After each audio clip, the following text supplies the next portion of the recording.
प्रथम पुण्यतिथि पर याद कल गईनी राम कृपाल राय जी। जी हाँ, रउआ के बता दें कि शिक्षाविद प्रधानाध्यापक राम कृपाल राय जी के आज प्रथम पुण्यतिथि रहा। वहाँ के मोहम्मदपुर के रहे वाला रनी हो। आज वहाँ के पुण्यतिथि के अवसर पर पूजन भइल हो और ओकरा बाद भोजन के भी कार्यक्रम रहल हो, जौना में काफ़ी सारा लोग शरीक भइल हो। जीरादेई के पूर्व विधायक रमेश सिंह कुशवाहा जी वहाँ के तैल चित्र पर पुष्प अर्पित करके वहाँ के श्रद्धा सुमन अर्पित कैनी हैं। साथ में मौजूद रही हैं प्रमोद कुमार मल जी, भाजपा नेता बिट्टू सिंह, भाजपा नेता शर्मानंद राम जी इत्यादि काफ़ी सारा लोग मौजूद रहा।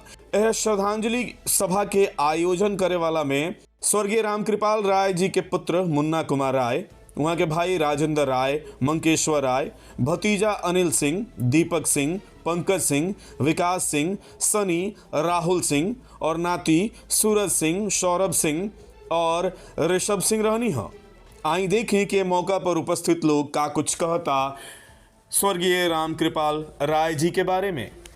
दिल्ली और पुणे के बड़े अस्पतालों से अनुभव प्राप्त नवजात एवं शिशु रोग विशेषज्ञ doctor Abhishek Kumar Singh Jeevan Jyoti hospital उखई road Vijayhata Siwan में कर रहे हैं बच्चों का बेहतर इलाज। इनके यहाँ oxygen, nebuliser, phototherapy, warmer, exchange transfusion इत्यादि की सुविधा उपलब्ध है। साथ ही यहाँ सभी प्रकार के टीके लगाए जाते हैं। BA, BCom, BSc, MA, MCom करें विश्व की सबसे बड़ी यूनिवर्सिटी इग्नू से। सॉल्व असाइनमेंट्स और गाइड बुक्स प्राप्त करें। संपर्क करें Mahakal computers, DAV PG college के पास, पंच मंदिरा मोड़ से दाहिने, सिवान। नमस्कार, हमें राना रुआ देख रहल बनी मैच बॉक्स और अभी हम मोहम्मदपुर गांव में पहुंचल बनी। यहाँ पर पुण्यतिथि में राम कृपाल राय जी के पुण्यतिथि में यहाँ के एगो शिक्षाविद रहनी, शिक्षक से रिटायर भइल बनी।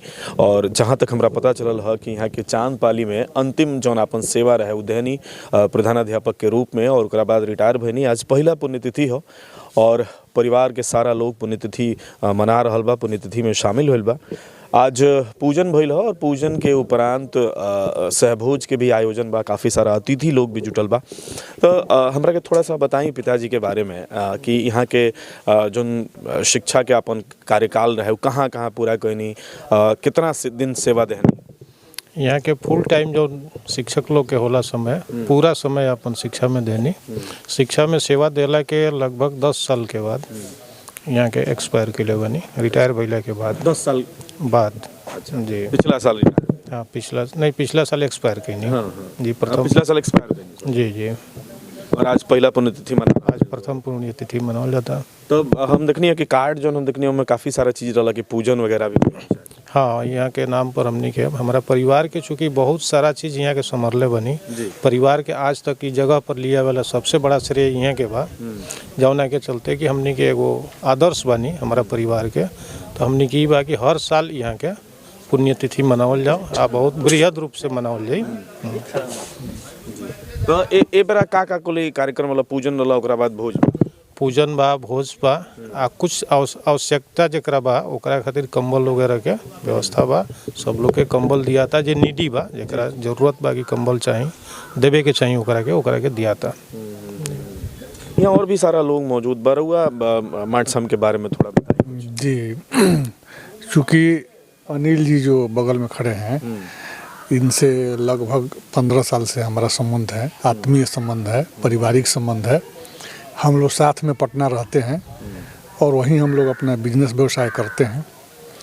इनके पिताजी के बारे में जो हमको जानकारी है, ये घर के ही मुखिया रहे हैं और इन्हीं के मार्गदर्शन में पूरे परिवार का डेवलपमेंट हुआ है।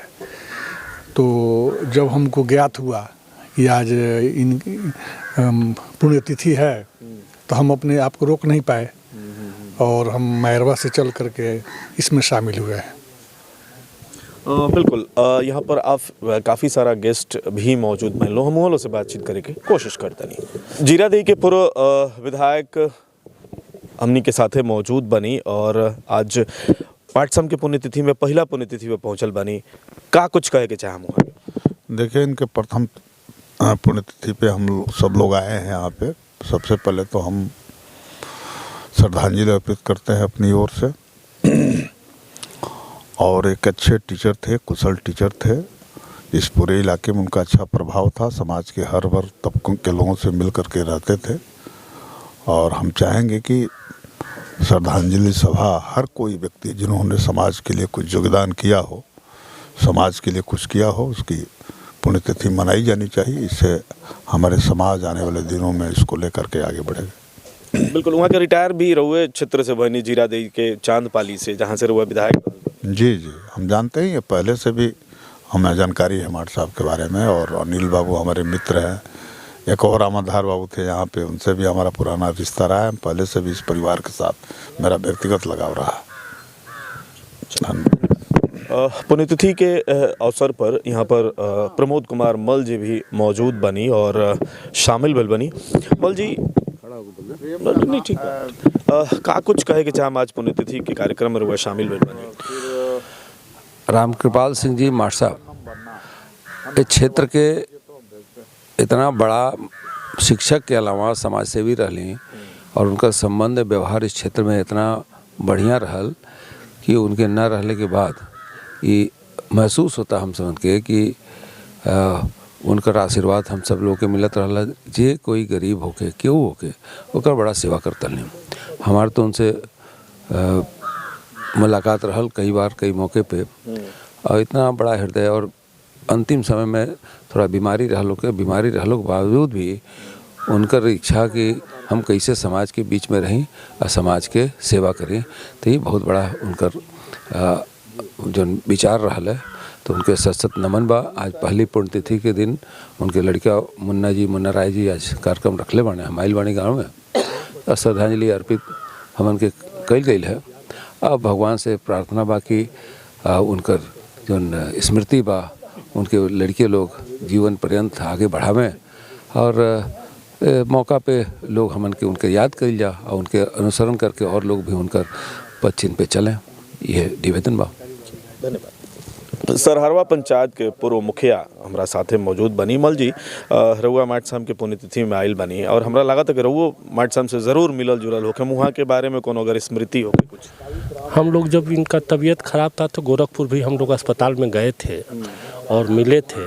और ये पारिवारिक रिश्ता तो है ही, मुन्ना जी साथ रहते हैं और मास्टर साहब के लड़की की शादी हमारी पटदारी में हुई है, तो रिश्तेदार भी हैं हम लोग के। तो मान लीजिए कि हम लोग हर समय जब मुन्ना जी कहते हैं आते हैं। मास्टर साहब बहुत सामाजिक आदमी थे। हर पंचायत में कुछ लोग उनसे इतने प्रभावित थे और विचार से बहुत उत्तम विचार था। तो इसलिए हम लोग ये रहता है कि भाई मास्टर साहब को हम लोग श्रद्धा सुमन अर्पित करें और जहाँ भी वो रहें भगवान के चरणों में उनका स्थान बना रहे, यही शुभकामना रखते हैं। माट साहब के पुण्यतिथि पर एक और शिक्षक हमारा साथे बनी रहुआ, तब रहुआ शिक्षक से रिटायर बल बनी या माटो साहब बल बनी, तो रहुआ साथे कब वो काम कैले बनी या भेंट मुलाकात हो? अरे हमार चाचा रहा, हम तो भेंट मुलाकात कौन बात बा, पटीदारी के बात बा। चाचा रहनी हमने के बचपन से बहुत लगाव रहा। हमारे गाँव में नाटक हुई तो वहाँ का ओकर डायरेक्टर रहे। सारा गांव के एगो संगठित करके लेके चले के एगो क्षमता रहा। वहाँ के गैला से ये गांव के तो बहुत कमी खलता। उनका मार्गदर्शन में हम लोग यहाँ अपना काम करते थे, उनके मार्गदर्शन में चलते थे। आज पुण्यतिथि मनाकर हम लोग उनको ईश्वर से प्रार्थना करेंगे कि उनकी आत्मा को शांति दिया जाए और उनके लड़के जो इस कार्यक्रम को सुचारू रूप से चला रहे हैं आगे भी इसको चलाते रहेंगे। यह बहुत धन्यवाद की बात है कि पुण्यतिथि पिताजी को मना रहे हैं। ठीक, धन्यवाद। रहुआ मास्टर साहब के बारे में जी, मास्टर साहब मेरे बड़े मामा थे और उन्हीं के श्रद्धांजलि सभा में हम लोग उपस्थित होने के लिए आए हैं। ऐसे मेरे गार्जियन के तौर पर बड़े आदमी थे, उन्हीं के मार्गदर्शन में हम लोग पढ़ाई लिखाई भी किए हैं। चाहे आज भी जो भी है उन्हीं की बदौलत हम लोग हैं। समाज में अच्छे शिक्षक थे, हमारे गांव घर में रह करके वो पढ़े पढ़ाए हैं। और विशेष क्या कहना है, समाज सेवी थे, पूरे क्षेत्र के मैंने अच्छे शिक्षक रूप में गिने जाते थे। यहाँ से ज़्यादा मारवा के लोग इनको जानते हैं जहाँ के हम हैं। यही सब, और दूसरा क्या कहना है। इस घर से मेरा पुराना खून का रिश्ता है और मेरे बड़े मामा थे। भाई मैं दूसरे नंबर के भाई अपने हम हैं। और सब क्या कहेंगे इसके अलावा। ठीक, हमारे भी बड़े मामा थे और उनकी श्रद्धांजलि सभा में आए हैं। मामा बहुत सामाजिक व्यक्ति थे, हम लोग से बहुत हेल्प करते थे, चाहे मतलब कुशल से रहते थे। यही मतलब हम लोगों को श्रद्धांजलि सभा में आए हैं, उनको नमन करते हैं। बस धन्यवाद। भाजपा नेता बिट्टू सिंह जी यहाँ पर पहुँचल बानी, का कहे के चाहब समाज संघ के बारे में। देखिए, हमने के बहुत जब छोट रही जा तब से वहाँ के गार्जियनशिप में हमने के देखले बन जा रहल बनी जा। आज वहाँ के हमने के बीच में नहीं रह गई। आज पुण्यतिथि के अवसर पर वहाँ के जो जीवन रहल बा उससे हमने के प्रेरणा लेके वहाँ के विचार के वहाँ के जो सामाजिक परिवेश रहे ओकरा के लेके आगे चले के चाहिए। ये आज के तो विचार हो चाहिए, बाकी यही पर हमें का इकट्ठा। शर्मानंद राम जी भी पहुँचल बनी, भाजपा नेता नहीं और अभी आजाद दिया अनिल बाबू का कहे के चाहब जैसे कि अभी 4 जगह जाए वही सब काल वाला तैयारी है। और मास्टर साहब एक योग्य शिक्षक और शिक्षक के साथ साथ सामाजिक कार्यकर्ता भी। आज उनका प्रेम जो है हम लोगों के यहाँ खींच लाया है और इस पुण्यतिथि के अवसर पर श्रद्धांजलि देता हूँ। उन्होंने समाज को एक शिक्षक के दायित्व के साथ साथ समाज की जिम्मेवारी भी उन्होंने बखूबी निभाया है। पुण्यतिथि वाइल बनी, कहा कुछ कहे के चाहब। वो तब पेशे से वो शिक्षक रहने, वहाँ के व्यक्तित्व भी बहुत अच्छा रहे। हमने सौभाग्य बने कि वहाँ के मतलब थी बने सन, वहाँ के संग हम मिलल भी बनी, शांत स्वभाव के। जब भी मिली वहाँ शिक्षा वाला ही बात करी, कुछ ना कुछ ज्ञान मिलो। तो इस वहाँ का पुण्यतिथि में हम आयल बनी।